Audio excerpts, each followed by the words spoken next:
Welcome to Draw One Last Breath podcast. My name's Matt. And I'm Paul. Welcome to the 63rd episode. On this episode, we are reviewing Shudder's Scare Me.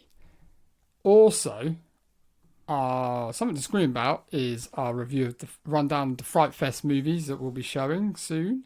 And also, our movie from the vault is Stuart Gordon's Dolls. How you doing, man? You right?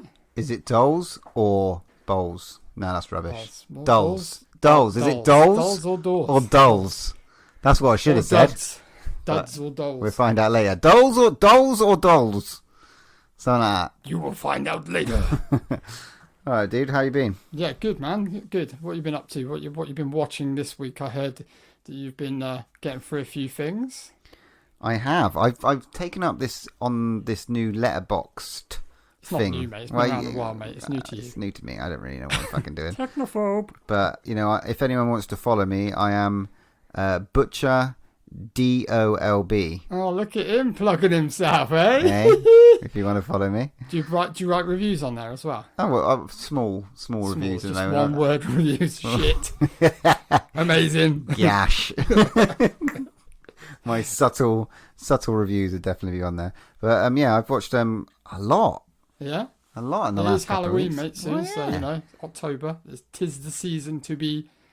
There's a couple of treats you told me about on the last podcast. Oh, I cool, watched you the checked them out. Tom Holland Devil of All Time. Very good thriller. Pretty full on, Very good thriller. Yeah. I watched I See You. You saw it. You saw I I See See You. I See You over there. What did you think? It was an about interesting spoilers? psychological thriller. Definitely. Full of twists and turns. You see what I mean about the twists and that? You don't really... can't Yeah, I see liked it things when it like- sort of jumped. And then Yeah. I was like, ooh, okay. Didn't see that. So yeah, I was quite happy with that. And there was some nice little Easter eggs in there as well. So that was pretty cool. I've been getting on the Resident Evil... My little bit of a Resident Evil fix. Yeah. They've popped up on Amazon. Everything's popped up on Amazon Right, okay. at the moment. Like all the Sharknadoes are on there. Resident Evils have popped up. It's gold mine for horror at the moment. They've got their own little Amazon FrightFest presents thing going on there, which I don't know if it's copyright for you, but whatever. But I've got to Afterlife. Oh, okay. So cool. I'm up to there so far.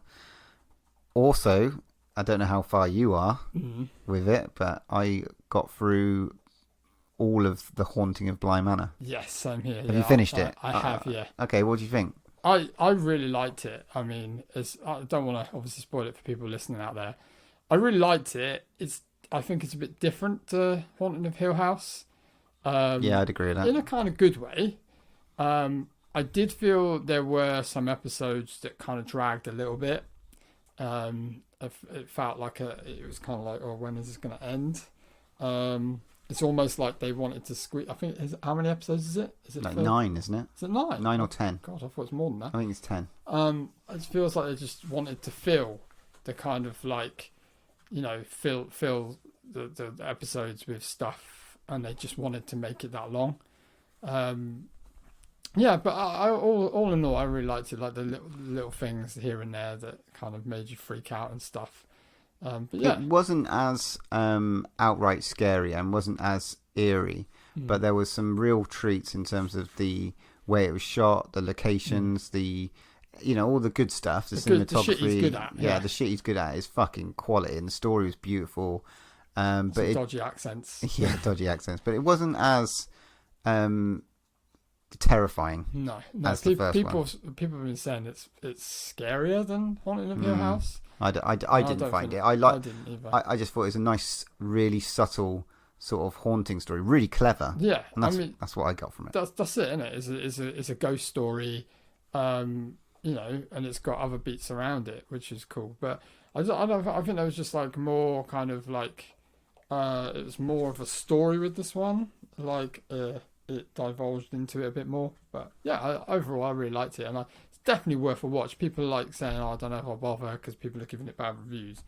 But I gave it a stunning review, really, on my Letterboxd thing. All right, keep banging on about that. Yeah. No, I enjoyed that. There's a couple of other treats. I rewatched The Conjuring, which I just love. There's a new Adam Sandler Halloween movie called Hubie Halloween. Halloween, yeah. Which is fucking... I still haven't got around to watching it It's yet. just daft. It's just worth a watch. It's just daft. But yeah, worth a watch. I love Adam Sandler. I don't give a shit what anyone says. I am. So I mean, he has made some shit. I'll be honest, but when there's like proper, when he does the Adam Sandler shit, the proper stuff, it's good. I really like it. And for those who like their real life American, like real life crime stories, there's a new one on there which has been, I think, probably the majority of us have actually watched. It's called American Murder: The Family Next Door. Fuck, mate. You watched it? Fucking hell. Yeah. It's something. And I mean, the interesting part, the thing that sort of separates this from like most real life crime documentaries is the fact that she seemed to film her life on and leave it on Facebook. So you got a mix of accounts of like body cam shots from police. You've got the like interviews, and you've got her kind of life on Facebook. So you got lots of videos and stuff like that. And it really, but when it happened in America, I remember like they tore her apart. Oh, really? Yeah, they really went for her. A lot of people, like, they really thought she was a bitch, and they thought she'd done it. Really? What he said, yeah. But go and check it out and just make up your own mind. It's I mean, it's a movie as well, so it's only an hour and a half. Yeah. But which is good because these things tend to be like 13-part series, but this is like an hour and a half, and it's crazy, isn't it? How much actual real footage. I didn't even know they could get that footage from the cops and stuff like that. It's just there's no talking heads, which is great. So it's just literally real footage taken straight from my Facebook. I looked to my missus and I was like, is this made up? Because I thought, oh, is it like a drama thing it's made up? Because it looked so like clean and really well done, because she's obviously heavily into social media, and you know she wants to portray that she's got the perfect life and everything, and that comes through on her Facebook stuff and all her videos, and it's just crazy. It's just like it is just one hell of a crazy story. I don't know anyone who spends that much time on Facebook. Like you don't everyone puts pictures on, but Jesus Christ, she's like filming every moment. She's almost really like a weird vlogger, like a professional vlogger. Maybe she was to an extent. I don't know. But yeah, definitely worth a watch. Definitely worth a watch. What about you? What have you been up to? I have been, I watched Blind Manor. Obviously, finished that. I watched a couple of more of Nurse Ratched, which I'm really liking at the moment. Finished The Boys. Obviously, you finished The Boys. Yeah, I finished The Boys. What an end to a season. Fantastic. I also watched, it's not really, well, there's horror elements in it, but what you told me to watch is, and Paul, The Watchmen TV fucking show. Great. Oh fucking my God. Great TV show. Literally blew. I think it's one of the best TV shows I've seen for a long, long time. I didn't know you and Paul have banged on about it so much. Oh, Kevin Smith goes on about it and everything like that. And I was just like, oh, it's all been blown up now. I don't know if I'm going to really be that involved in it and like it that much. But fuck me, I was like, I literally watched it all in about 2 days, and that's not like me to do that. No, yeah, so, you don't often have the time to binge, so you must have really wanted it. That's awesome. But I'm glad you watched it. Yeah, I loved it. I absolutely loved it, and I don't think that they're on about possibly doing more, but the guy that did the first one isn't doing it. So I just hope they don't turn it to crap, because that was like a one in a million. I mean, I'm thing. a big fan of the movie. I know a lot of people poke fun at some of it, but like I'm a big fan of the movie. I think it's fantastic, and for them to sort of improve on that, I was well chuffed with it. So yeah, it's so clever the route they took with it. I just like. I didn't even, and I went in blind. I didn't know anything about it. I've not seen any trailers or anything, so I didn't realise and know when it was set and what it was involving. And I just thought it's so fucking clever. It's just so clever, because it's like a story in that universe, which I just thought was great, fantastic. Yeah. So, anything else? No, man. Let's get on to some little bit of news. I got a little bit, just a tiny bit. The Stand trailer dropped. Yes, it did. Mr. Skarsgård. Oh, Mr. True Blood himself. Fucking hell. He's a hunky man. He is going to be a good Randall Flagg. It's interesting what they've done with it. It's obviously modern day. You know, they've modernized it. They brought it to this. So we're going to see a different to what we saw back in the 90s, which I loved. I did like Do you Gary reckon there'd be any Gary double Seamead. denim? Double denim. Definitely got to be some double denim in there. But yeah, I liked what I saw. So I'm looking forward to it. But yeah, it looks good. Looking forward to it. It's out on CBS All Access on December the 17th. So what's it going to be on for us? It's I don't know, but it's a 9-episode limited series. Oh fuck! Somebody better pick that up. I'm telling you, I'll be pissed if we have to wait like we did like for Castle Rock. But it's Josh Boone, you know. Josh Boone, New Mutants. We liked New Mutants. I don't know, man. Looking forward to seeing what I'm the fuck. looking forward to it for definite. I just hope we get it on some sort of format over here. Yeah. Better do. Better fucking do. We had a couple more. I don't know if you were going to go into Alley Cat. Alley Cat have got had a couple more pins drop in the last week. They're smashing them out. They're a bit on holiday now, but they got to be a bit knackered. They've got a couple of Gremlins pins, which you've ordered one of them. Yeah, I got the Bat one at the moment, but I'm going to go back and get the other because they're just fucking phenomenal. The Bat cards they come on, the backing cards. He's put so much effort into it. They just look awesome. They're like something you pick up at like Beatties or like Toys R Us or something. Beatties, man. Do you remember that? Old John Menzies. Fucking hell. They were cool for toys, John Menzies. Yeah, man. Fucking right. Yeah, cool. Yeah, really, really, really thought that was cool. There's some new movies you keep on banging on about. The Blumhouse. Is it the Blumhouse 4? I think it's more than. I think it's 5, isn't it? Well, I've only seen 4 advertised. So you've got one called Evil Eye, which is about a superstitious mother is convinced that her daughter's new boyfriend is the reincarnation of a man who tried to kill her 30 years ago. So cool. Looks quite interesting. There's one called Nocturne, which is about an incredibly gifted pianist makes a Faustian bargain, I don't know what the fuck that word means, to overtake her older sister as prestigious institution for. It sounds like she's made a devil, a pact with a devil or some shit like that. So, see, one called Black Box, which is about somebody who's lost his wife and his memory in a car accident, and he goes agonizing experimental treatment that calls him to question who he is. So it's a bit Black Mirror, that sounds like. And then one's called The Lie, which is about a father and daughter on their way to a dance camp when they spot the girl's best friend on the side of the road. When they stop to offer a friend a ride, their good intentions soon result in terrible consequences. So out of all of them, I think that's the one I'm most interested in. None of them really even sound that much in the vein of horror, though, does it? Really? It's maybe Back to the Devil and stuff, maybe. But yeah, I don't know. I'm a bit, it's a bit hit and miss sometimes. Blumhouse. Gotta give them a go. There's some great stuff. So. What about you? Got any news? Yeah, I got a couple of things. So, do you remember? I got a little picture sent over from Paul Stevens actually. And I wanted to talk about this real quick. Do you remember that Indonesian film we reviewed? May the Devil Take You. Yeah. How fucking good that was. Fucking awesome. There's a second one. Really? A chapter 2. It's like basically the same title, but chapter 2, and it literally is out this year. So I've got to find out where that is, because that looks fucking awesome. I didn't even know they made a second one, but that first one was brilliant. So yeah, looking forward to seeing that. There's a movie dropped on Shudder. I don't know if you've seen this one. It's called The Mortuary Collection. No. So it's an anthology movie, but a lot of people are saying it's really, really, really good. We still haven't watched that Scare package either. No, I've seen that. Have you? Yeah. Is that good? It's all right. It's very kind of light-hearted horror, quite a lot of comedy horror in it. It's worth a watch, but this one looks more serious. So I've just seen some of the stills from it and some of the comments people are saying. But they're just saying like there's nothing but good stuff about it. So that looks quite interesting.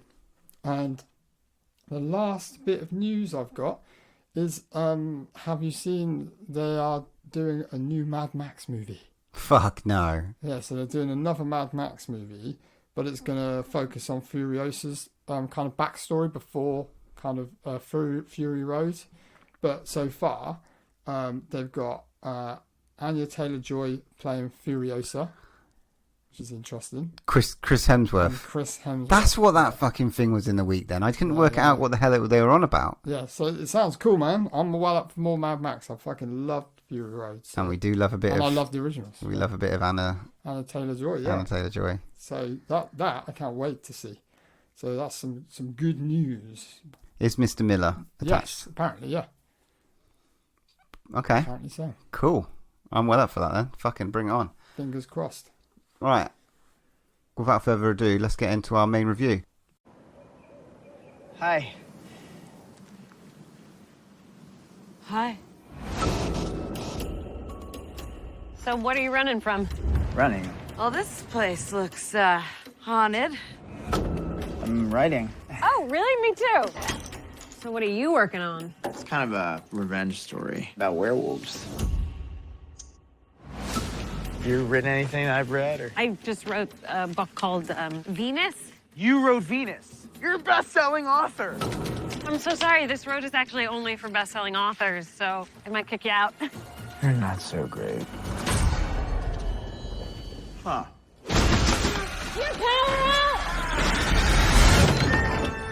Power outage. I'm bored. Let's tell each other scary stories. Chief, I bet you, right? You seem like a fella who might be interested in some scary stories. And you seem correct. Hit me, Scaremaster. So, there's this little boy. You hear something. Gasp. This is the part in the story where the creepy strings kick in. Everything goes into slow motion. Jesus Christ, dude. It's a good story, right? It's just been done like, I don't know, 600 or 700 times. Just because you're the best-selling author doesn't mean you get to school me on story. Actually, yes, it does. Look at you! You are emasculated! I'm going to get you. Run, Jason! No witnesses! Do one about dead babies. Like an army of them? Yeah, they got like little baby hands. They just like, we don't want bottles, we want blood, you know?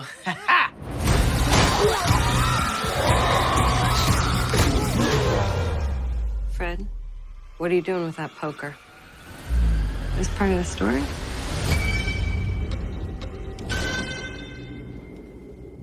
Okay, so on this review, we have gone to the mighty Shudder, which is killing it at the moment, to watch a movie called Scare Me. So, during a power outage, two strangers tell scary stories. The more Fred and Fanny commit to their tales, the more the stories come to life in their Catskills cabin. The horrors of reality manifest when Fred confronts his ultimate fear. Yeah, where should we start? You want to do a rundown of the cast? I know you love that shit. Not a very big cast, though, eh? No, we're talking like this has literally 4 people in it. Probably filmed during lockdown, because it's a perfect movie for that. It stars the chap who directed it as well, Josh Rubin, as Fred. And wrote it. And it stars Stormfront herself, Aya Cash, as Fanny. I'm not going to mention the other two. They're kind of side characters, although the pizza dude was fucking awesome. Chris Red. Carlos. Carlo. This made me laugh from start to finish. Yeah? Yeah. I mean, I know it's like a horror and all that sort of jazz, but this made me piss my pants. You know, this is a different kind of horror. Yeah, it's borderline horror. Do you know what I mean? It's like, I don't know. Tales from the Crypt, mate. They're like... Yeah. But it's just, if you think about it, you know, we are probably going to go into spoilers on this, but like, when you actually think of it as a whole movie, like, I was expecting to see some like proper special effects and stuff like that, and this is where it's really clever. It's like, when you think about it, it's got to be a majorly low budget film, because there aren't loads and loads of kind of special effects. No, I mean, this movie is literally the two of the two of them sat in a cabin with the, you know, telling each other scary stories. That's the sort of basis of the plot. But I think, and I really liked this because I thought it's genius, the way they're telling the stories. You sort of, they've got this imagination, which, you know, Fanny's like a writer and Fred is an actor stroke trying to be a writer. Yeah. And they're both trying to write a scary story. That's why they've come to their remote cabins, like, you know, in secret window and all this sort of shit that they do. But like, they're still not trying to one up each other, but they are trying to scare each other. And the way that they tell the stories is so ridiculously like humor. There's so much humor in it, but there's just this imagination. And when they're telling something like, I don't know, one of the stories was about a werewolf. You can see sometimes you can see like a werewolf hand. Sometimes you can see like shadows in a werewolf silhouette. Sometimes the way that he sort of changes his voice. The sound effects are fucking clever and key in this, and it's all told with this sort of like awesome sound effects. More than like you know, like going off into a flashback. The sort of stories they told. That's why I told you when I was confused when I watched the trailer, because I was like, is there a cutaway? And there's no cutaway. So they're just telling the stories and as if they're themselves. But sometimes they're sort of, you'll see the imagination sort of, I don't know, like take over, and you'll see something morph into something more, and you'll hear a certain sound that's familiar in that horror ilk. And I just think it was really clever the way it was done. Yeah, I mean, it's almost like it could be done as like a stage show or Definitely. play. But I just thought with the way they act in the movie, both the main, let's say, the key characters, personally, I think they give the performance of a lifetime. It's amazing. They're so good at kind of just getting completely in the role and getting into it. And the way they do their storytelling is so really captivating and really interesting. So it's not 1 minute is it boring. They're just sat there telling the story. It's like they're properly in it and they're like acting it out and they're just doing the voices like you said. But it's just like, I think if you picked two other actors, I just don't know. I just think because he's obviously directed it and wrote it and he's picked his cast fucking well, so he's gone with her. Well, he has worked with her in the past as well. Oh, right, okay. Yeah. I didn't know that.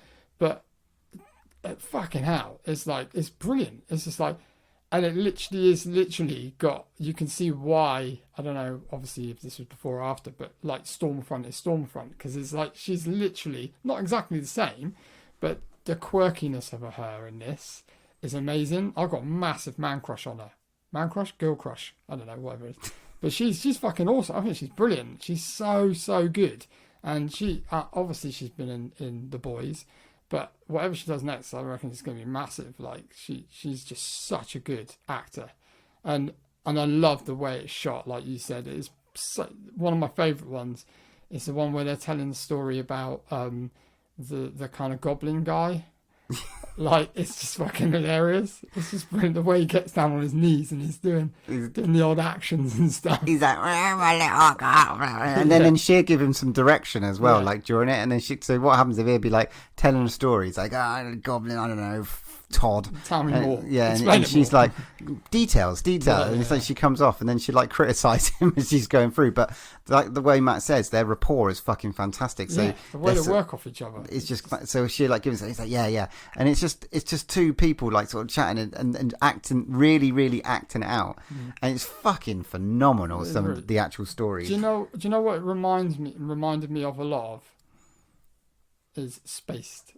Like some of the bits, you know, like where they play off each other, and even that the Spaced episodes, you know, when they're shooting each other and stuff like that, and just acting out and stuff like that. It really struck beats of that with me. Definitely, yeah. If you think Spaced in that sort of where they cut away and they have those odd sound effects, it is definitely that ilk. And there's some great horror refs in here as well. It's I think I even missed loads. Probably. I mean, I caught a couple: Tales from the Crypt, Shining, American Wealth in London, Silver Bullet, Halloween, Jaws. But there was fucking so many, more in there just to like look for. And Fanny's just this fucking beautifully sarcastic black, and it's so black humoured. Yeah, it's real dark humour. And it's fucking ace. And again, maybe it's not blood splatter. It's just horror tales and stuff like that, but it's really well written as well. But it is. It's really clever, and I thought it's fucking awesome. Yeah, I really liked it. But yeah, like you said, the stories that they tell. There's one about a werewolf. The werewolf one's fucking creepy as fuck. the little ghoul. You know the funny thing about the werewolf one? I went on his IMDb page and he's actually making a werewolf movie. I was like, that's fucking hilarious. Yeah, there's obviously debating whether to steal. I don't think they want to steal each other's ideas, but he's definitely trying to get some hints because Fanny wrote like a zombie book which is called Venus, and apparently it's like the best horror book ever written and stuff like that. And that's where real fucking there's this pizza guy Carlos comes in. They've ordered a pizza, and he ends up fucking staying till like, I don't know, God knows, like doing coke with them, and doing coke, drinking and eating pizza and shit. And he's a fan of Venus, and he's like, oh shit, he fanboys out a little bit, and then they start acting out what it is and stuff like that, and poor Fred's looking at it really confused, scratching his head and stuff like that, and that's just hilarious, that bit. And Carlos brings so much fucking humour to that. Definitely, because it's like you could start to get a bit bored with the two of them, and then when he's introduced, it just gives it that kind of elevates it even more and makes it even funnier. Did you notice what the pizza company was called? No. It was called the Overlook Mountain Pizza. Oh, I missed that one. Only really quickly as he leaves, he turns around, you see it on his jacket for literally about 5 seconds. I thought that was really, really cool. But yeah, he definitely elevates it to another level. But again, it's just that they all work, even when there's 3 of them. It really, really works really well, and it's really so cleverly done. And it's nice to see something a bit different as well, because I was like, oh, here we go. It's going to be like a horror kind of anthology style thing where they start telling scary stories, and then it'll just go and show a story, like a bit like Creepshow or something like that, where they got, and there's a lot of nods to Creepshow and or the Crypt Keeper, Tales from the Crypt, and stuff like that. Yeah, and there's some lovely little references, like Carlos trying to come up with his own fucking name, and he comes up with one about dead babies at one stage. When they're like, oh, let's talk about something. That's so weird. Yeah, and he comes up with a great name for one called Too Ghoul for School. Which is genius. I thought that was ace.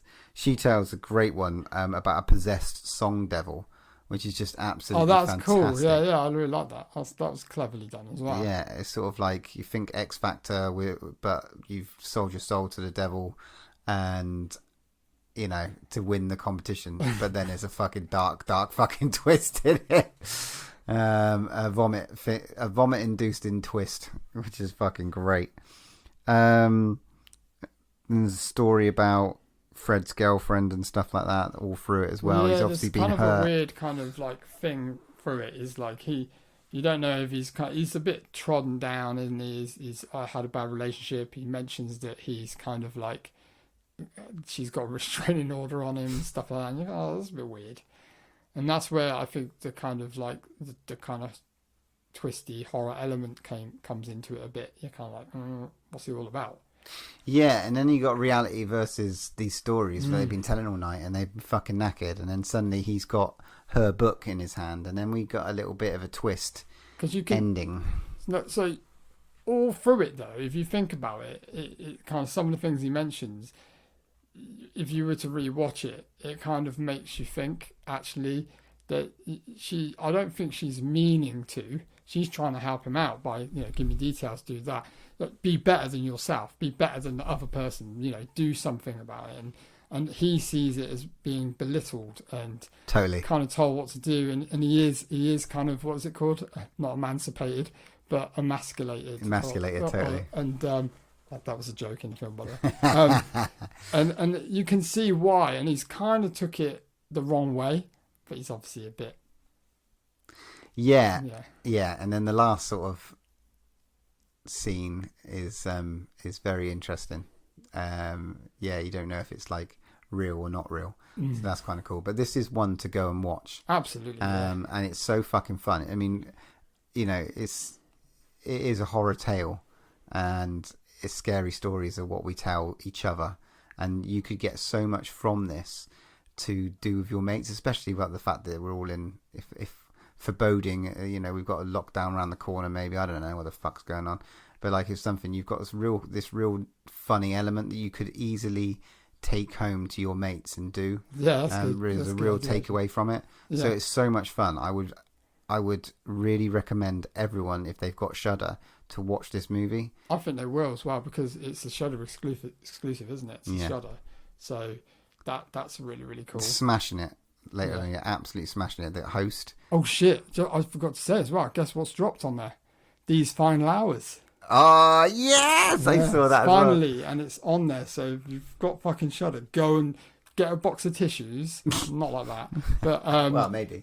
And go and watch These Final Hours. Sorry to go off kilt there, but yeah. I mean, there's some good shit on Shudder, and this is one of the ones that I fucking recommend. This might be up there and one of my favorite movies. I mean, we haven't been treated to a lot this year, but what we have done, this really makes up for that, and this is really in my top list already for like the end of the year coming up. Definitely, it's fucking great. I think it's just so, because it's so different. It's just like such a refreshing kind of thing to see. You know, when you think again, I know I always said when it's all been done, somebody comes out the woodwork, and the guy that wrote it is obviously knows his shit, and he knows what kind of like cool little things to put in there to appeal to people that are going to be watching it. Yeah, and I think C&I are cashing it as well when we just watched this fucking amazing performance in The Boys of Stormfront. Who's this? I think that made it. Yeah, you're right. Yeah. She's made it 20% better. It did. It really. I did because I don't know, for some reason I didn't put the two and two together watching the trailer,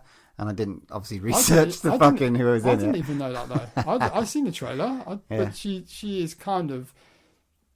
You know, it's hard. She's a civilian in this, isn't she? Yeah. So. But you don't realise. But you immediately I looked at her and when she started coming out the sort of lines that she comes out, you're like, swearing and stuff. I fucking heard that before. I've heard this sort of style before. Like, what the fuck? So yeah, you got to fucking check this bad boy out. It's very good. And let us know what you think. But what are you rating it? For me, I really liked it. I think I'm going to go for an 8 out of 10. For me, it's a 9.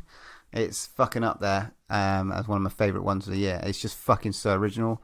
You know, like One Cut of the Dead for the first time. It's just different for me. I can't put myself in a shoe where I've seen something similar. Originality, humour was fucking right up there for me. I just enjoyed it as a bit of as a movie.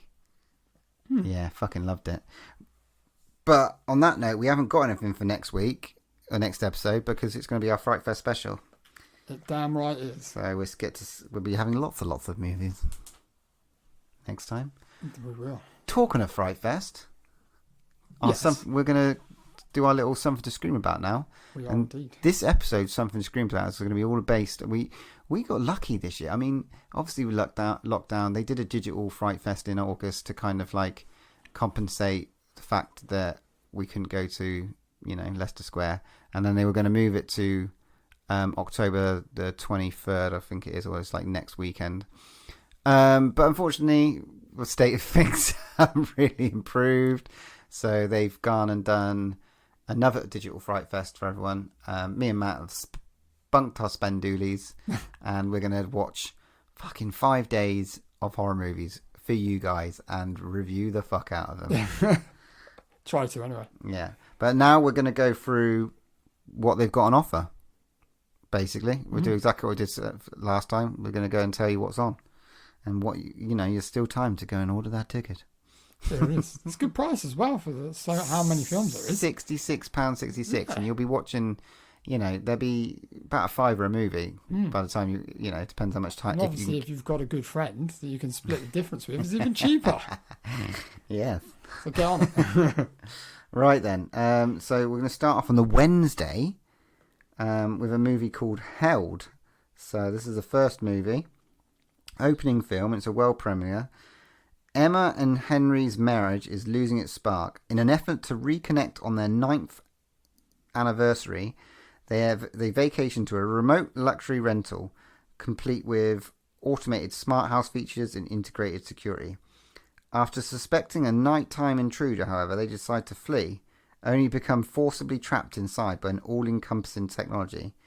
Then a voice tells them their entire movements are being watched, revealing intimate knowledge about their relationship. As events get more brutal and dehumanizing, Emma and Henry must work together to uncover the truth and find a way out before it's too late. Black Mirror, that one sounds. Do you think? Yeah. There's a dodgy picture on there as well. Yeah. She's holding looks like a turkey baster. Well, it looks like a fucking tattoo pen. It does look like a tattoo pen. I don't know. Sounds interesting, but I mean, these are the two first films that don't clash, so you get to watch them anyway. So they don't clash, which is good. So the second movie of that day, the last movie, is called The Sinners. I think this one looks interesting. So 7 A-list students from a religious town get a lot more than they bargained for when they dabble in the occult, calling themselves the 7 deadly sins.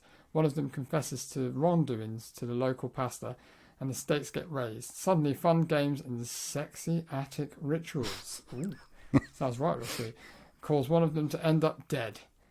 And the cat and mouse games begins. Who's killing them? And how will they ever get their perfectly innocent school lives back? So I think that sounds quite cool. That sounds very watchable. Yeah. And the picture looks cool. They're all wearing like creepy fucking weird masks. Oh, we like a creepy mask here at Drawing Last Breath. Definitely. Well, what opens up on the Thursday? We've got 3 options for the first movie. The first one at 6 o'clock is a film called Sacrifice, which has the hardest working lady, the first lady of horror of FrightFest, and she's returning in a movie called Sacrifice. She's a busy lady. She's in shitloads. So we got Barbara Crampton in this. After death of his mother, New York-based Isaac and his pregnant wife Emma return to the Norwegian village on a remote island of his birth to deal with an unexpected inheritance. There they find themselves caught in a waking nightmare as an ancient, frightening evil is awakened to claim the colour of madness in a birthright of its own. So it looks like a fucking demon-esque sort of maybe a monster movie. Maybe a monster movie. Don't know on that one, but it's got potential to be one to watch. Definitely. If Barbara Crampton, mate, if the other 2 sound shit, this is the one we're watching. Yeah, true. And what the other one is, Stranger. So this is, I'm not even going to try and say the inspector's name. But some inspector whose track record in solving cases is unrevealed and is assigned the case of a mysterious disappearance of a team of 6 synchronized swimmers during their performance at a water therapy clinic. How could they suddenly vanish into thin air? Yeah, not sure about that one. Yeah, we're poo-pooing that one. It looks a bit, I don't know. Okay, so I think it's going to be Sacrifice. Sacrifice is winning at the moment. Barbara Crampton versus what I'm just about to tell you, and I think this one might have my vote. Oh, really? It's called The Brain That Wouldn't Die. Okay, it's a reimagining or bringing up to date of the original 1962 Brain That Wouldn't Die. It's a cult B movie from the 60s, dude. They've colorized it, brought it up to now.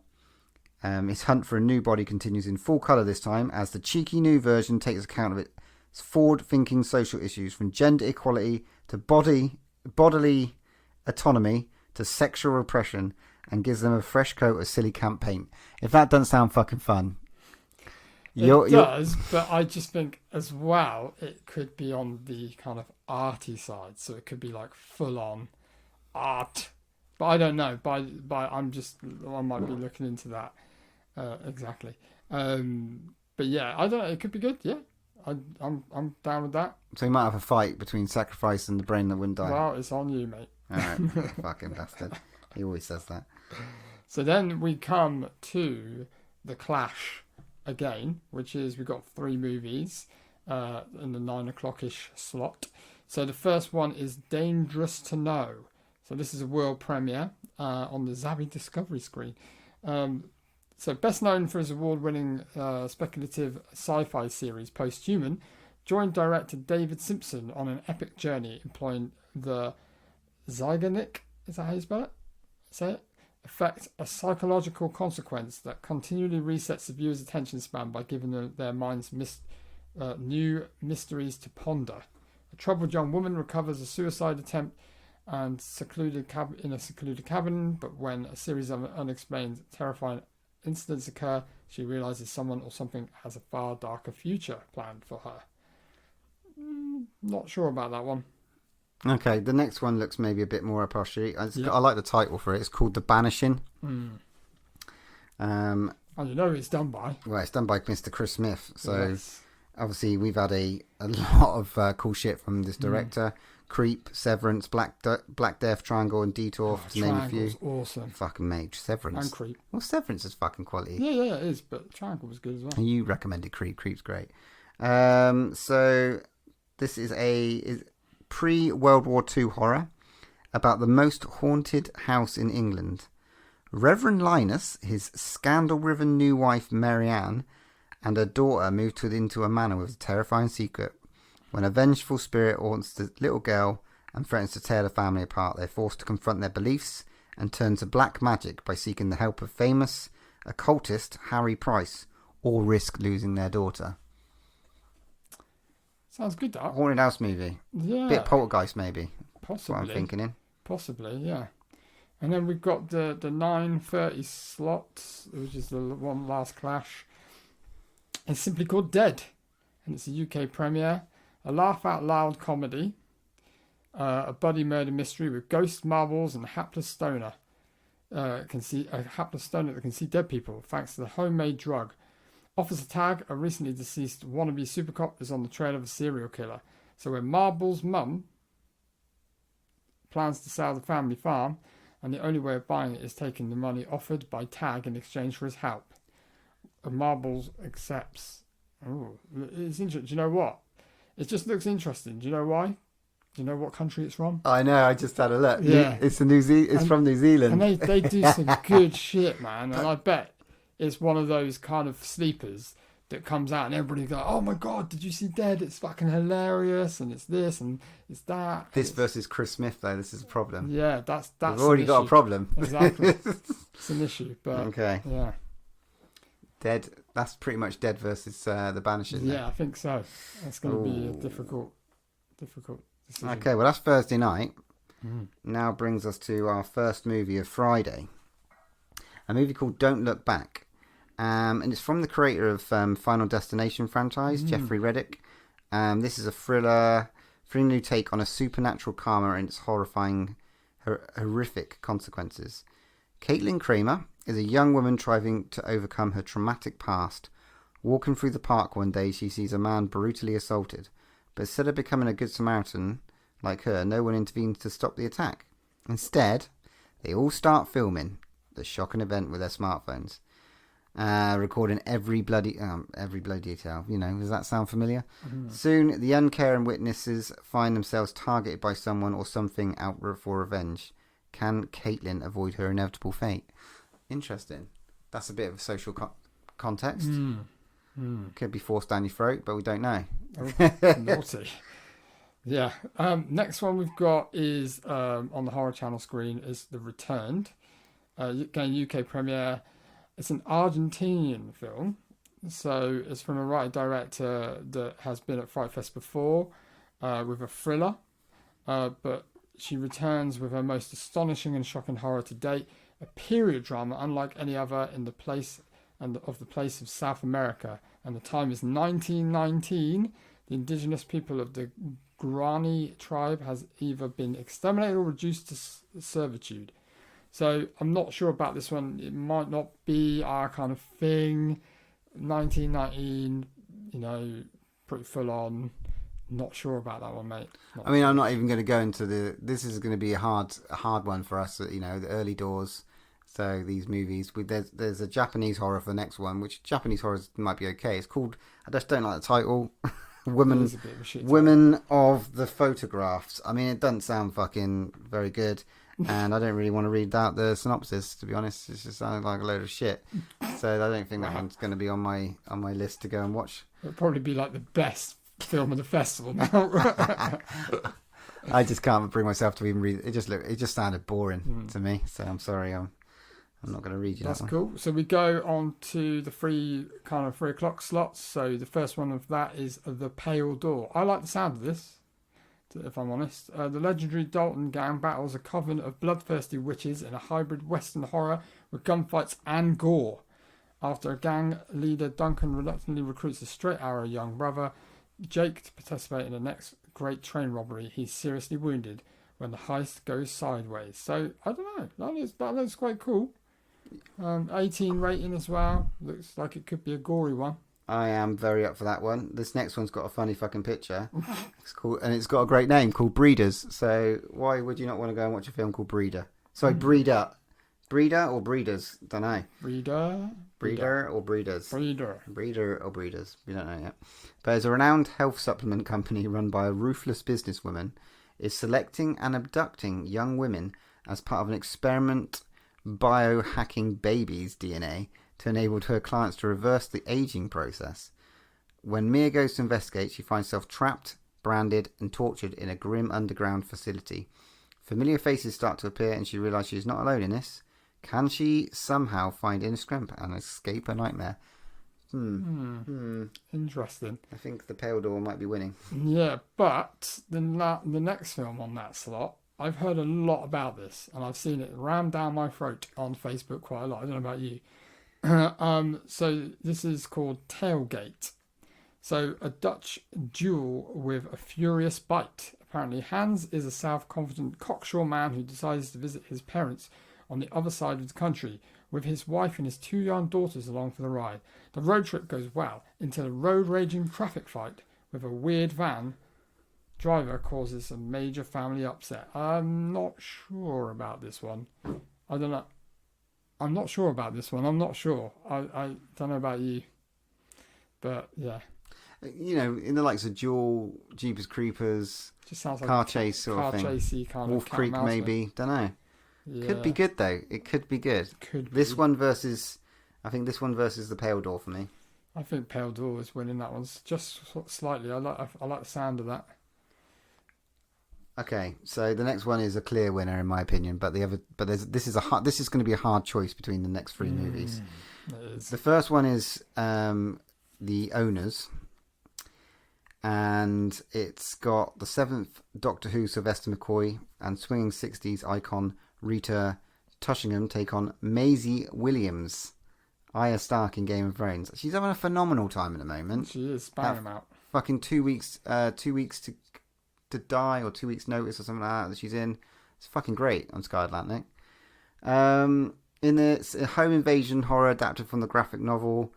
One night in 1990s rural England, a retired couple find their isolated house besieged by a gang of young criminals. The thieves think it'd be easy to make them give up their secrets of their safe, but they have no idea what nightmare they've gotten themselves into as they fight to escape the house alive. It's got like Don't Breathe, Last House on the Left. I don't know. Okay, so that brings us on to the next movie, which, you know, is going to be a hard decision, mate, because this one is Babysitter Must Die. So it's a world premiere when a mustard scout, I don't even know what that is, faces a life or death test. Will she have what it takes to survive? Babysitter Josie Jane just found the perfect hiding spot for a game of hide and seek with the child in her care. Seconds later, the family home is invaded by a pack of brutal cultists. Could be good. Black and white though. Hey, Clerks was black and white, mate. True. That's our favourite movie of ever. True. Okay. Maybe. And then this is the third offering, where again this looks pretty good. Concrete Plans. Not the best title out of the 3. High in the remote Welsh mountains, 5 builders are brought together to renovate a sprawling old farmhouse. Housed in mouldy porta cabins, tensions soon simmer amongst the men between their self-entitled aristocratic homeowner, world-weary old-timer Dave, and his kindly foreman Bob try to keep the peace, but his nephew Steve falls under the malign influence of bigot Jim. The pair taking a dislike to the Ukrainian victor. As the weather closes in and the payments are late, tempers fray, blood is spilled as the blue-collar men are confronted with an increasingly dark spiral of moral choices. Jim makes an astonishing proposition. Interesting. I don't know about that. Sounds a bit boring. Sounds like a bit Lighthouse. Yeah. Well, yeah. I don't know about that one. I'm not sure. I fit these 3 next movies, I think, are going to be the hardest decision of the whole weekend. I think you're correct, because the first one, this is the 9 o'clock slot for these 3 movies, is called The Reckoning. Now, this one is by a man you might know. as a man you might know called Neil Marshall, that obviously did Descent, Dog Soldiers, Doomsday, and Centurion. So I don't know about this one, because this one is called Reckoning, and it's set in England, 1665. Bit of an era one. The Great Plague has cursed a frenzy of fear, distraught, and death. Desperate and terrified, the population turns to a superstition. The Catholic Church taking cruel advantage of the grim witch hunting opportunities presented. Recently, widow Grace Haverstock and her is at her wit's end when her landlord attempts to force her into paying debts with sexual favours. Yeah, the poster looks fucking awesome, and it's Neil Marshall. Yeah, that's the 2+ points it's got. The synopsis, I know what you're saying. And then we've got the next one. It's called Butchers, which is about your family. If we don't watch Butchers, then I'm afraid that this podcast might end. So let's see what Butchers is about, shall we? After their car breaks down, 4 youths, who love a ute, find themselves stranded in the middle of nowhere. One pair stays with the car, while the other pair head off to find help. Little do they know, they're being watched by a family of sadistic butchers, not related, who have retreated to the backwoods, and from the deep freeze of winter to the dog days of summer, anyone who crosses their path is dead meat. Soon the friends are tied up in the wooden outhouse, being kept fresh, and have little time to escape before it's their turn on the chopping block. It's Canadian, sounds fun, sounds interesting, sounds very Hills of Eyes, Eden Lake sort of thing. I don't know. Maybe. But then, this is where it gets even harder. I know. The third choice, which is a movie called Spare Parts. Now, I've got to be honest, out of the 3, this is probably right slap bang for us. So it's a UK premiere, and it's in a godforsaken bar in the middle of nowhere. An all-girl punk band, Miss 45, rip the stage apart with their anarchy spirit. Their performance impresses an enthusiastic fan who lures the girls into a trap, sedates them, and starts customizing them. The 4 wake up with an axe, drill, or chainsaw attached to one of their arms, and they are forced to fight in a gladiator-style arena. So this could be fucking amazing, or it could be complete and utter dog It could shit. be like Turbo Kid, is what I'm thinking, and that's what makes me want to pick this one. Yeah, it out could of the 3. do. Yeah, it could do. I mean, you know that the Mask film that we saw last FrightFest? It gives me a little bit of that as well, because I think it's distributed by the same people as well. So it could be interesting. It's Canadian. It's Canadian as well. So yeah, that could be. I think this is our winner. pick. I think this might be the winner. So we shall see. But hot on Saturday, we've got a couple of offerings. The first choice is the short film showcase. We're not going to run down all the short films for you. I think that's available all the time. I think anyway. Sure. The next one, I mean, The World We Knew, gangsters versus ghosts in a neo-film noir and with a dark existentialist twist. A mile-wide streak of hypnotic originality, an exclusive soundtrack by the cult French band The Liminanes. Don't know who the fuck that is. After a job goes bad, 6 armed robbers must spend a single night in a deserted safe house.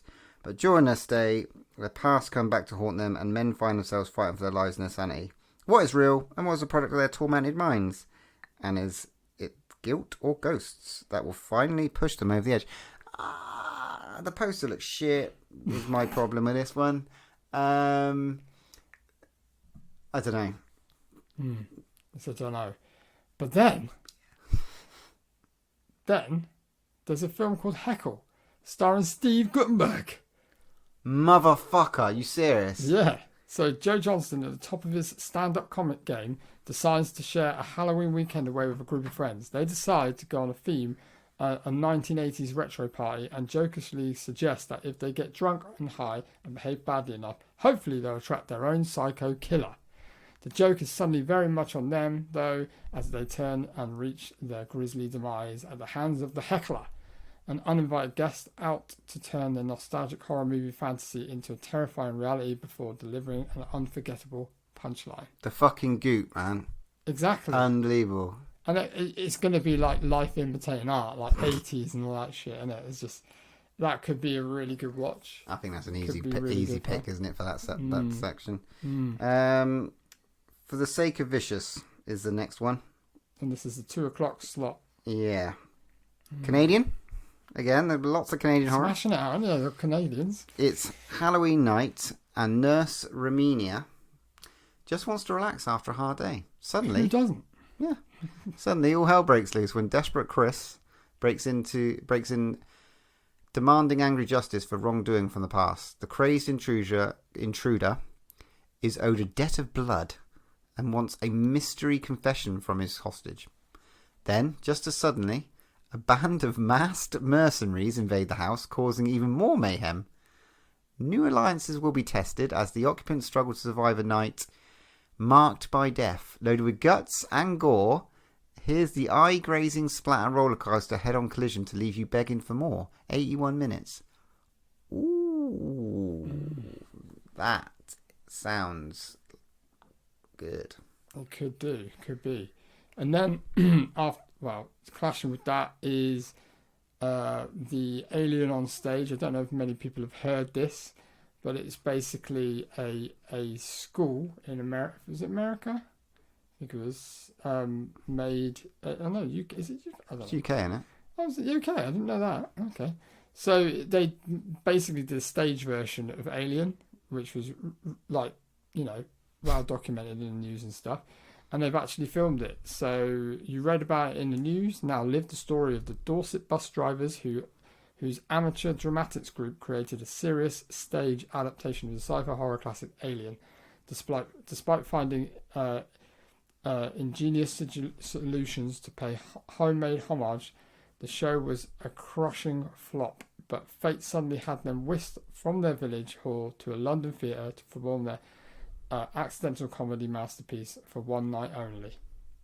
So, I mean, that sounds interesting, but I can see that coming on something, you know what I mean? Like to watch. But it would be quite cool to see something like that. That's why I think that first one sounds a little bit maybe more what we're going to watch. Or is it going to be the next one? Or is it going to be What we got? Cyst? A film called Cyst. Cyst.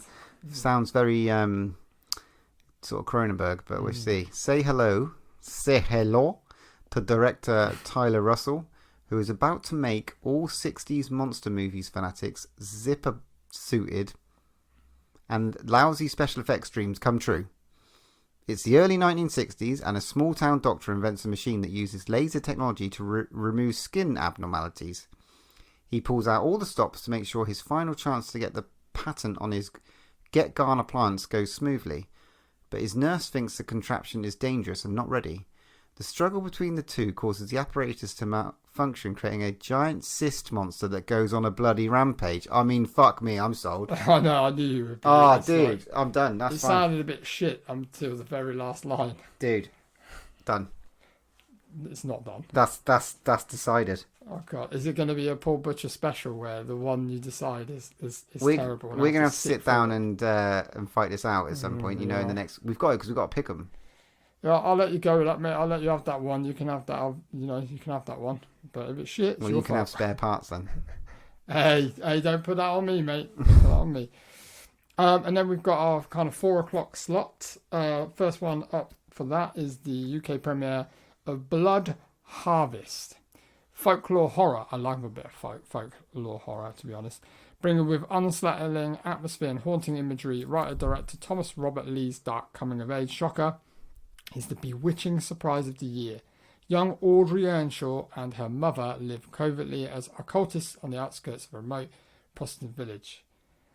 Having to go on to enormous lengths to hide Audrey's existence from the superstitious community due to her secret birth, Agatha is mortified when the local mourner catches sight of her offspring. So, I don't know. I like a good kind of, film like that. So it sounds like my sort of thing, but yeah. Yeah. Yeah, you can have that one if you don't want to watch this. The next movie on offer on the Saturday is a film called Benny Loves You. Now, remember a couple of years ago when I picked That beautiful movie. What was it called? The fucking stop animation? So good you can't even remember. Yeah. Chuck Steele. Chuck Steele, man. Yeah. I don't know what the fuck this is about. Benny loves you. Okay. God. We've got I don't know. Puppet horror. We got a puppet horror coming our way. Okay, so where Chucky meets fatal attraction, it's described as. After the accidental death of his parents, Jack must sell his family home and start a new life. Cleaning out the house, Jack trashes his family belongings, including his beloved childhood stuffed animal, Benny. It's a move that turns lethal, as Benny springs to life with one goal in mind: protect Jack at all costs, even if the price is death. Yeah, not sold on that, mate. I'll watch it. Oh yeah, you would watch it. But I don't know. The next one I think looks really good. It's called June Drifter, and it's a world premiere.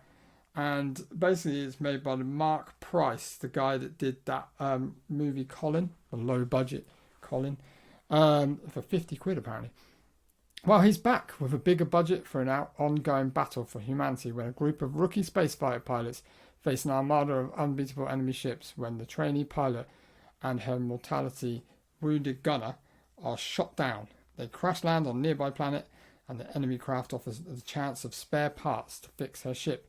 But then she spots another survivor, the enemy alien soldier, with no intention of letting her escape. I think that sounds fucking cool. A little bit different, bit sci-fi. It's sci-fi, yeah. Yeah, I think that could be a different one for the weekend. Go for that and break it up a little bit, maybe. Yeah, I'm down for that. That sounds interesting. I mean, it's maybe a little bit more budget than 50 quid. Yeah. All right, then we go on to a bit of the evening, the first evening movie. Ooh. A film called Broil, which has a very familiar face in it. See, the last time I saw him was in Sons of Anarchy, fighting Jax. Yeah. It's from the producer of It Follows, a fairy tale about a family with a monstrous secret. Bored Chance Sinclair is sentenced to live with her draconian grandfather, August. After a violent incident at a school, locked in... A fairy tale about a family with a monstrous secret. Bored Chance Sinclair is sentenced to live with her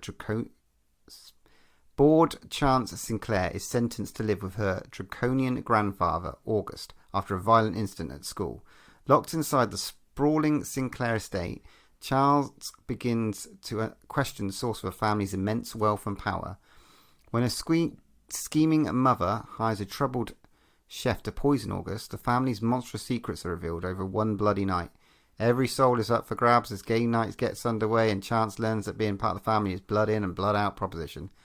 Do you hear a little bit of, Ready or Not in there? Yeah, it is a bit, but I hate it when they have to start with from the producer of It Follows. That worries me. It's just like, whenever do that, it's like, we're going to try and reel you in with this amazing movie. Just because it's the producer, it doesn't mean shit. It's called Broil, by the way. Broil. Broil. Next one, and this slot is Redwood Massacre Annihilation. Not sure about this one. This Horror Channel world premiere 20 years ago at the infamous Redwood farm. The owner went mad and killed his family and himself. Shrouded in urban legend, ever since a stranger obsessed with unsolved Redwood murders convinces a group of bereaved family members to venture into the wilderness in hope of proving the existence of I just don't know about this one. Burlap man sack, You've given up, haven't you? Okay, well, in that case, let me just move on. It's English though, and it's got Danielle Harris in it, which is quite cool. But she has not been in stuff for a while, and obviously you know her from Halloween franchise. So yeah, I don't know. It could be good. It could be good. Or we go for the alien abduction embryo. So this is a fucking deliriously twisted tale of alien insemination, cannibalism, and true love. I mean, fuck me, come on. The film's called Embryo. Kevin and his girlfriend are camping in the woods when she is abducted and impregnated by otherworldly beings. I mean, I don't think I even need to carry on. That's sold it, really, isn't it? Okay. That's done, isn't it? Okay, yeah. I'll go with that if that's what you want. I'm done. It's Spanish. It's a Spanish horror. Oh, cool. Yeah, That might man. be good. Boom. And then we go to our last film of the day, last 3 films. So the first one is Relic, which is... Not the 1990s museum movie. No, not that one, no. First-time writer-director Natalie Eric James crafts an unforgettable new spin on the haunted house movie. When her elderly mother, Edna, inexplicably vanishes, daughter Kay and granddaughter Sam rush to their families to Kane country home, finding clues of her increasing dementia scattered around the house. Seems like a bit of a long-winded one. Not sure about that. The next 2 might make it up for this. I mean, Yeah. like, especially the last one that you get to read out in a minute. But I've got one here called Hosts, and it's about when a family invites their neighbours, a sweet young couple, over to celebrate Christmas Eve, and some very happy personal news. They do not realise that their dinner guests had just become hosts to a malicious entity hell-bent on taking over the world. And soon the family find themselves fighting for their lives in a night of unimaginable terror. Like The Strangers, at the festive season with an otherworldly twist, Host is a simmering sci-fi thriller where the palpable tension of a singular event beddys on an even more sinister takeover on a global scale. Oh, it tickles me. Tickles me. Tickles the gooch. Tickles me. Or we've got the next one, which is Let's Scare Julie, which is a European premiere. Emma has recently moved in with her cousin Taylor after her father's untimely death, the victim of a prank by Taylor's friend. Emma ups the ante by planning to scare the mysteriously reclusive girl who lives across the street. All they know is Julie's alone in the house and is rumoured haunted after a little boy vanished years ago. But what starts as a simple plan becomes a nightmare of wrong choices with horrific results in surprising horror. Cleverly filmed in one uninterrupted continuous take. Oh, we like a bit of art. So once the cameras start rolling, it never stopped until the shocking end. I'm up for that. Interesting. I'm quite up for that one. Yeah. I like the sound of Hosts, but Let's Scare Julie sounds fucking Sounds awesome. interesting, doesn't it? Yeah. Sounds like it could be one of those films. You might have to toss a coin on that one. I don't know. So we're on to Sunday. Wow. The last day. It's a fun-filled day. And we kick it off in true Sunday style with a movie called Scavenger. And it's basically described as Mad Max meets Natural Born Killers in a slice of cruel sci-fi action horror from Argentina. Fuck yeah. I mean, I don't even need to read the rest really, but it's in a post-apocalyptic future. Done. Where the sky appears to be as rusty as the stolen vehicles. Sold. The broken down social landscape has been devastated by disease and economic crisis. Mad Max. Oh, come on. Trisha is an organ trafficker and ignores the sweet, ridden faces of fear every time she stabs a human being to steal their body parts. But the money she raises for a steely purpose to find the whereabouts of the brutal cartel that murdered her family and wreak havoc. I mean, what was that fucking movie that we watched? The digital one? Was it digital one? It was like stuck in the desert, post-apocalyptic, and there was like there was like a cult and stuff like that. Do you remember what the fuck that was called? No? Did I watch that by myself? Might watch that one by yourself, mate. I swear to God, that was like last FrightFest. Okay, and then this is going to be a hard choice again. That does, I'll give it to you. That does look really cool. But I did really want to see The Stylist because I've heard loads of good things about this. Because it's a film come from, it was a short and now it's a full-length film. And this was backed by the public as well and a backing campaign thing. Everyone dreams of being someone else, but for Claire, that dream goes from an obsession to a living nightmare. Her job as a hairstylist allows her to move through other people's worlds, but when the right target sits in a chair, she does more than observe the client's life. She ends it and keeps a permanent souvenir. Her lonely life, meticulously method, and shocking secrets are suddenly thrown into turmoil when her regular client Olivia asks her to style her hair for her wedding. So yeah, that's that. It sounds. I really want to see The Stylist, but Scavenger is probably way more up our street. Yeah, that movie I was thinking about was called The Bad Batch. Oh yeah, that was on Netflix. Fucking great movie. Yeah, I have Sort seen that. Yeah. Sounds similar, man. Yeah, it's got Matey Boy in it, isn't it? Well, Drogo and Keanu Reeves. Yeah. It was a really good movie. For some reason, that one could have been a fucking podcast beaut. Oh well. What did you just do, The Stylist? Yes. Right, so the third... I'm glad you were listening. Yeah. The third offering... Starless sounds gash. Anyway, so I checked it out. That's so bad. It really sounds so bad. But anyway... I do not condone what he says. The next one's called The Funeral Home. Argentina. I think Argentina. Argentina smashing it. Yeah, they got a couple out. Them in Is Canada. it because these places are not in lockdown or something? They're just banging out movies. Yeah.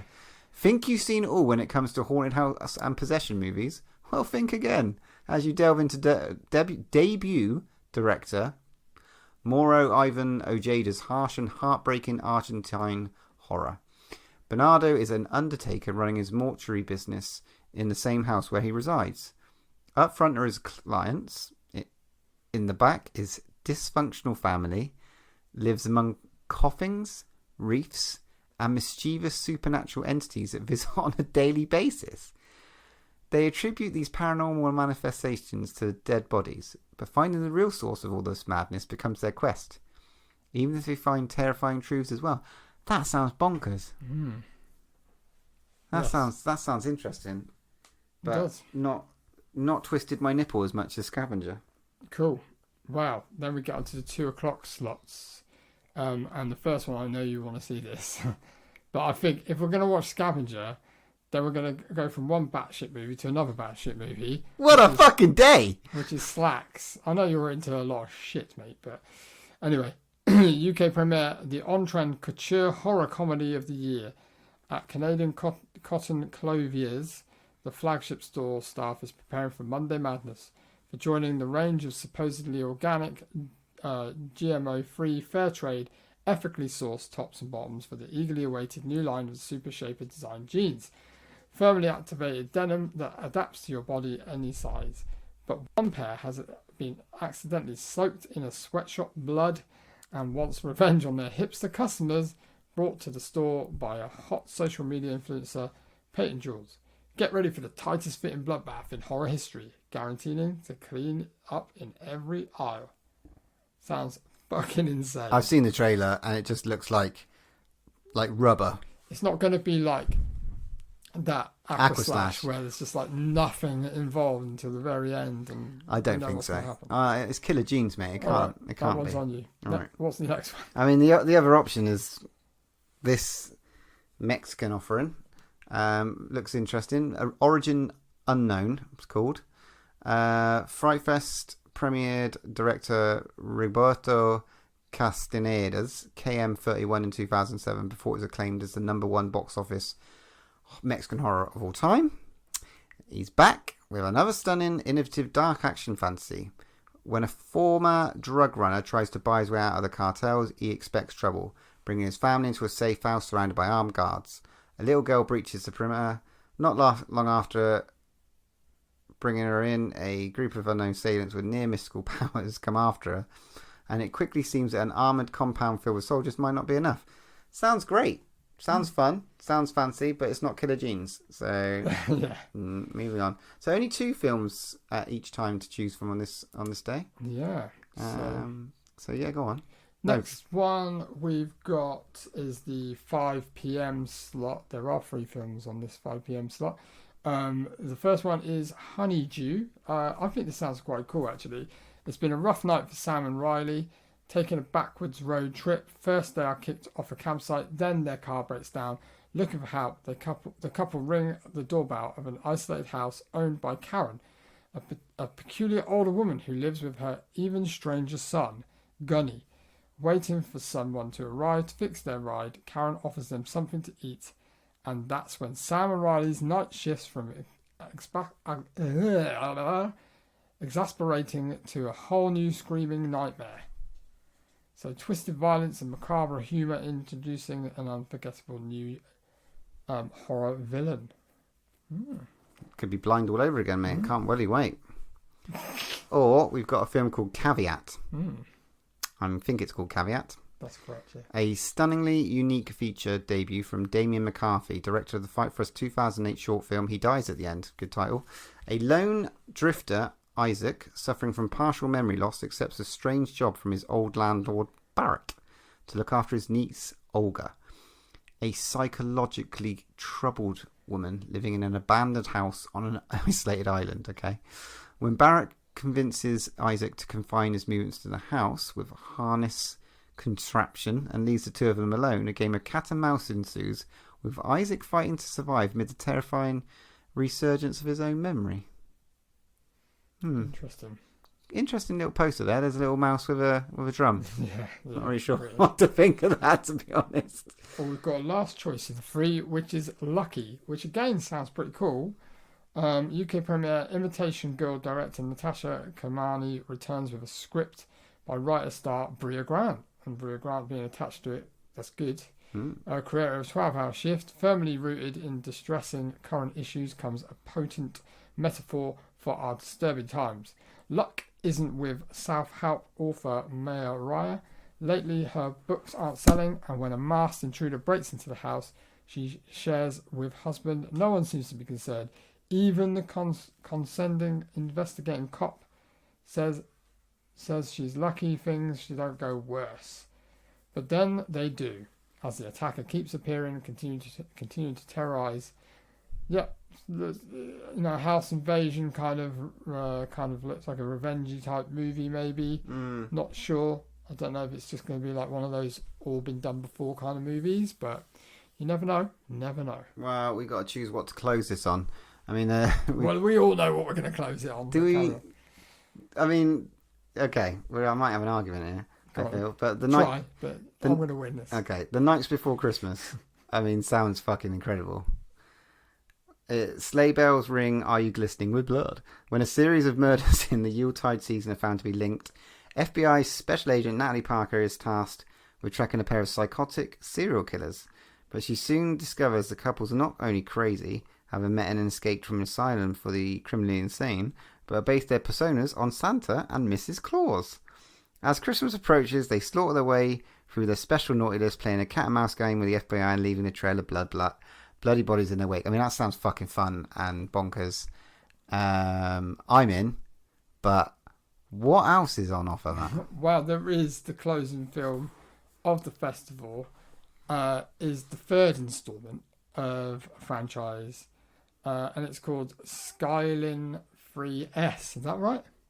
It's Skyline. Yeah, but it's called, like, the title of it is Skyline 3S. I mean, I like the other movies. I loved them. I think they're fucking great. Pleasure. The second one is even better than the first, I thought. Got Franco Grillo in it. Yeah. So I mean, to be honest, I'm not bothered if we watch the other one, because I think this one will get a wide release anyway. It'll probably go on Netflix or something, or Amazon. It will definitely get released. So I know I'm going to watch it eventually. So it's a closing night film, world premiere, and it's the first and extraterrestrial force threatened to swallow Earth's entire population. Then a driven detective embarked on a relentless pursuit to free his son from a nightmarish alien warship. Now comes the thrilling 3rd entry to the epic sci-fi Skyline franchise, once again written and directed by co-creator Liam O'Donnell. Captain Rose Corley has extraterrestrial superpowers, meaning she is the only person powerful enough to vanquish the alien marauders when a virus threatens to turn Earth-dwelling friendly alien hybrids against humans. So, I mean, yeah. I don't know if it's going to be as kind of like, the last one was, like, had a lot of, like, kung fu fighting and stuff like that. I don't know if this is going to have the same sort of thing, because it doesn't seem to have those names attached. So, I don't think it's going to be as good as the second one, if I'm honest. I own Skyline on DVD. A dodgy 3D cover. I fucking loved it. I did enjoy it, and I did enjoy the second one, Frank Grillo, but I don't know. I think I enjoyed the second one more. I don't know. It had a lot of fighting in it, a lot of martial arts. Well, it had guys from Umbak in as well, didn't it? No, The Raid. It had the Raid crew in it as well in Skyline. It's got the guy out of the Raid, yeah. He's in one of them, yeah. That's what I mean. This one doesn't look like it's got that element. Yeah. So I'd quite happily watch The Nights Before Christmas. I'm cool with that. It's a Christmas horror movie. Christmas, isn't it? It's a Christmas horror movie. So it might be fun. Be a nice way to end the festival. But that, sir, is the rundown. Well, we've got a bit of fighting to do, a bit of discussions to do, I think, and decision making over the next couple of days. So we're going to have a little proper chat. Sure. And then we can book them, because we need to book them, don't we? Yes. Yes. All right, cool. Well, that was our FrightFest discussion. They're the movies that are on offer, and then we'll bring you whatever we do in 2 weeks' time. Absolutely. Right then, let's move on to our movie from the vault. You're never too old to play with dolls. Until you're dead. Dolls. From legendary director Stuart Gordon, we are bringing you the amazing 1987 Dolls. A group of people stop by a mansion during a storm and discover two magical toy makers and their haunted collection of dolls. I mean, I've been waiting a long time to watch this. I'm a big fucking doll horror fan. Love fucking Chucky. Like blow up dolls. Love blow up dolls, demonic toys, you know, Papa Master. This was one that I've been waiting for. You know, it's one I've been wanting to watch for a while. Matt bought it for me a long time ago. A long time ago, yeah. Sitting in cellophane.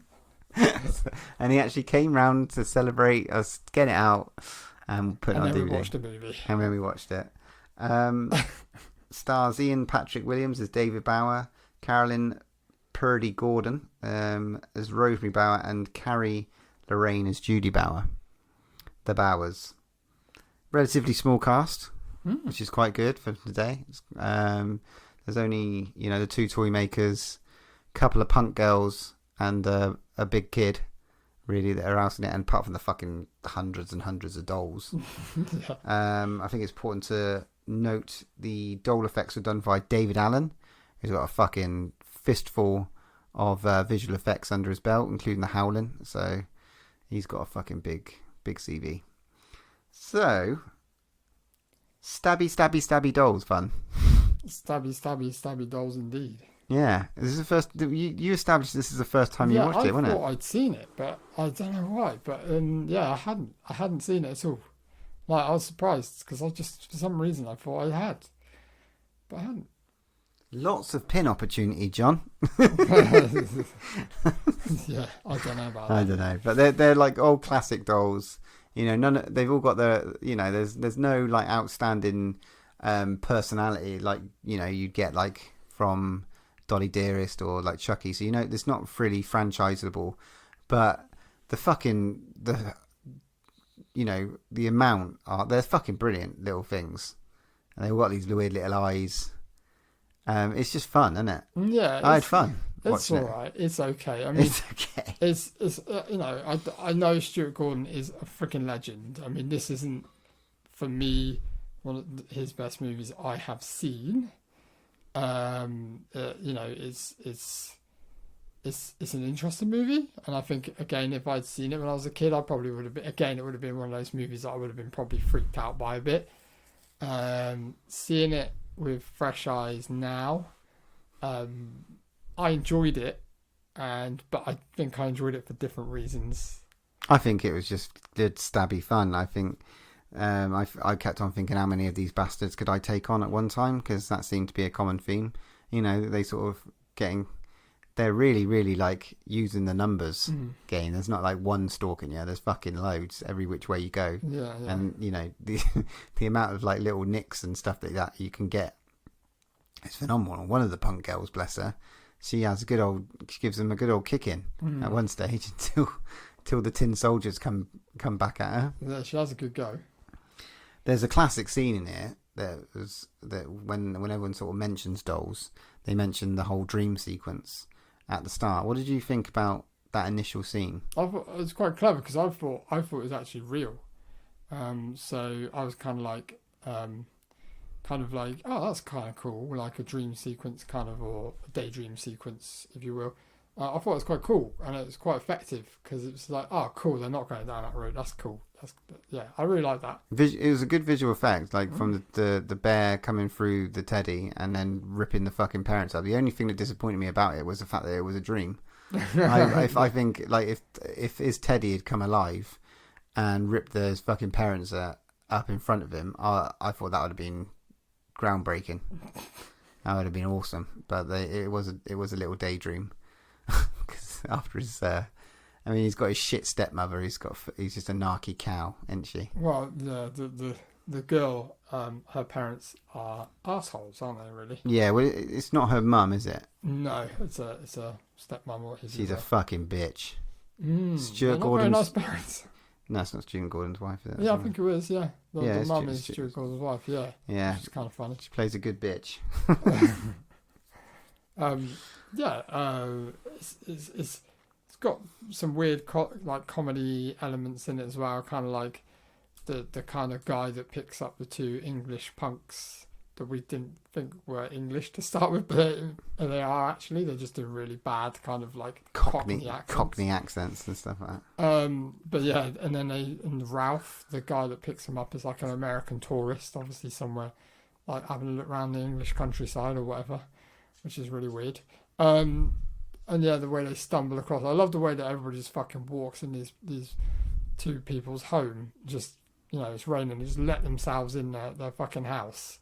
Oh, come on in. No, knock the door. It's all right. They just fucking walk in. They get met with a shotgun to start with, though. A shotgun and a smile, which I thought was quite nice. The second lot, they just walk straight in like it's their fucking house. I thought they were. I thought Ralph was with their kid at one stage or something like that. So that they were so comfortable. Yeah, it's just like they didn't really say anything, did they? They're like, excuse me. But yeah. But we get four good deaths in this movie. The first one being one of the punk girls. Has got some light fingers, bless her, and they're not having any of that. So they start, ramming her head against a wall. I mean, when you think about it as well, the kills, they kind of kill people that kind of deserve it, kind of. Yeah. They don't really kill anybody that's not an asshole. Yeah, they sort of like anyone that's a real grown up is got a target.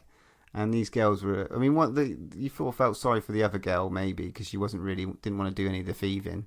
But end of the day, she kicked her... She retaliated. She retaliated, and she got taken out by some tin soldiers' guns, which was quite interesting. Little things. The mum's death was probably the star of the show. Quite gruesome. Really interesting, because I don't know what... The way she took a dive through that window to get away from him, I think was spectacular. It was good. It was funny. You never saw her land.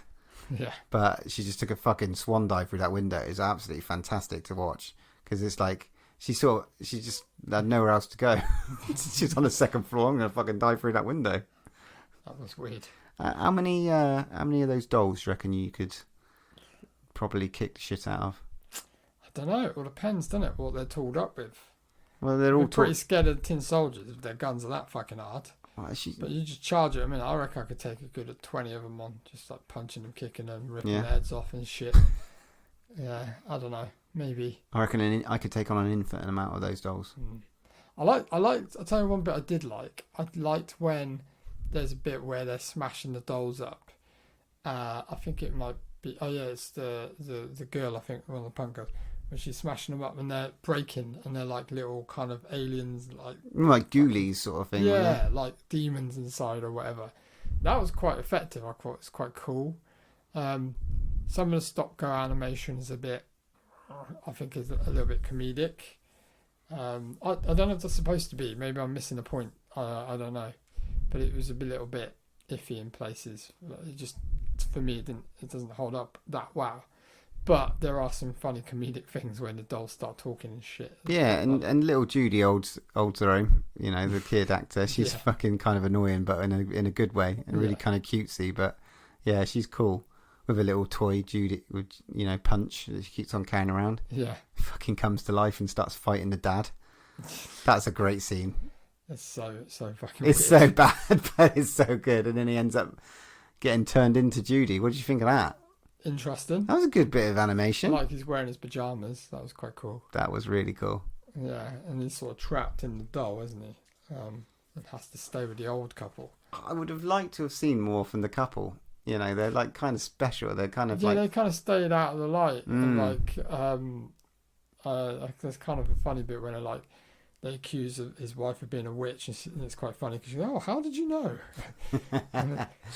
But yeah, I would have liked to seen a little bit of involvement with them kind of getting involved a little bit because they kind of stay out of the limelight. But then the movie is called Dolls, so we centered around the dolls, and the dolls were centered, and it was good. And they were freaky looking. The dolls were freaky looking. They were just like that old China sort of looking dolls, or like anything. They collect loads, and he bought And I guess, and this is why I was going to predict. Obviously, most of them are, that I'm guessing, are like adults turned into dolls. Possibly like souls trapped in the dolls, maybe. Yeah. Maybe bad souls trapped. In the dolls. Does that mean they're all pissed off? They're not attacking the toy maker; they're attacking everyone else. Yeah, join us. I don't quite know. Yeah, because that would have been nice to see a little bit of a synopsis of how they got there. That's why maybe it could have been a franchise. Maybe, yeah. Well, I'll get onto that in a minute. Oh, okay. Interesting thing. So, I think that's pretty much all I wanted to talk about. It was just good fun. I really enjoyed watching it. It was good. It was good fun. Yeah. Good, clean fun. It was, yeah. But what you got in the way of Matt's facts then? That's the interesting. That's what I want to know. That is interesting because they did want a sequel out of this. They did want one. So at the end, they let Judy and the little girl and the bloke go. Judy and Ralph, they let them go. And she says, you remember? She says, "Oh, you should come back with me and meet my mum and stuff." Yeah, my real mum. And they wanted it. So this is the second film, and they wanted it that he did go back with Judy and he did marry her mum, and he met her mum and marries her. But then a mysterious box turns up on Judy's doorstep, posted from England, with a doll inside. And so that was their kind of their pitch for a second movie. Easy sequel. Why didn't it go ahead? Don't know. I really don't know. Maybe it wasn't. I don't know if it was well received. I'm not sure. Another fact: the doll whispers were all friends and kids and the wife of Stuart Gordon. They all did the whispers of the dolls, which was quite funny. One of the punk girls, Bunty Bailey, who played Isabel. She was a model, but she was in a-ha's music video "Take on Me" in 1985. Bloody hell! I used to love that song. I used to jump up and look down on my bed and watch the videos and stuff on that. Do you know what's going to be at the front of this fucking? What a song! What a song! Also, this was interesting. So, when the film was finally put forward, the people weren't whoever was above the company at that time weren't happy. They wanted more gore in it because they'd seen kind of Reanimator and stuff like that, and they were like, we want more gore. So they had to go back and put in some more gore. So the death scene where the mum dies, the horrible mum, stepmom or whatever, they actually added some more horror to it, like the pitchfork and stuff like that through her leg and stuff, because they wanted more gore out of it. They were really fucking poking her with tools, weren't they? So they had to add quite a lot more gore because apparently it was a lot more dumbed down. And obviously, little fact at the end. Obviously, Judy is Judy, little girl, and she gets given a punch doll at the end. So punching Judy, obviously, which was quite funny. And the teddy bear, the giant teddy bear. Apparently, the girl that played Judy was actually petrified of that teddy bear, and all the people, like some of the makers on set, would try and scare her, and they had to show her how things were made just to make her calm down a bit, which was quite funny. Motherfuckers, that's funny. Arseholes, mate. Oh, mate, it was good fun, man. That was a little Student Gordon movie that we've done. I like it. It was good fun, but yeah. Well, what are you rating it then?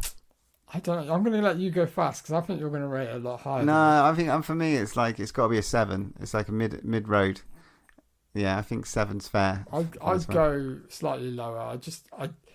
I enjoyed it, but I don't think I'd go back and watch it again and again. I watch it for shits and giggles and stuff, but I'd probably give it like a 6 or 7. Okay, no, that's not too bad. Not quite, just not above average. My sort of thing. I love these stupid movies, man. They're cool. It's a fun movie. Maybe I'm being a bit down on it, but maybe, I'd say like yeah. Well, 7. you've got to wait now, and we're not doing Move from the Vault next time round. But it is my pick. It is your pick, so I guess you'll have to wait and tell me on next episode. Oh, it's gonna be a good one, mate. It's gonna be a good one. Oh, we're approaching Halloween, so who knows? Can't wait. But yeah, so on the next episode, we are going to give you the October FrightFest digital review, and we'll be reviewing how many do we know how many? Fucking loads. A lot. There's going to be more than the other one. I think the last one we did 12 or something like that. There's going to be a lot. And by the next time we set this the FrightFest episode of that is going to be Halloween is gone as well. Yeah. So happy Halloween out there. Happy Halloween. And I suppose there's only one thing to say. Thanks for listening. When there's no more room in hell, here's another podcast. I am the devil, and I am here to do the devil's work. You can follow us on Twitter at DrawOneLast, Instagram at DrawOneLastBreath, or pop us an email at DrawOneLastBreathPod@hotmail.com.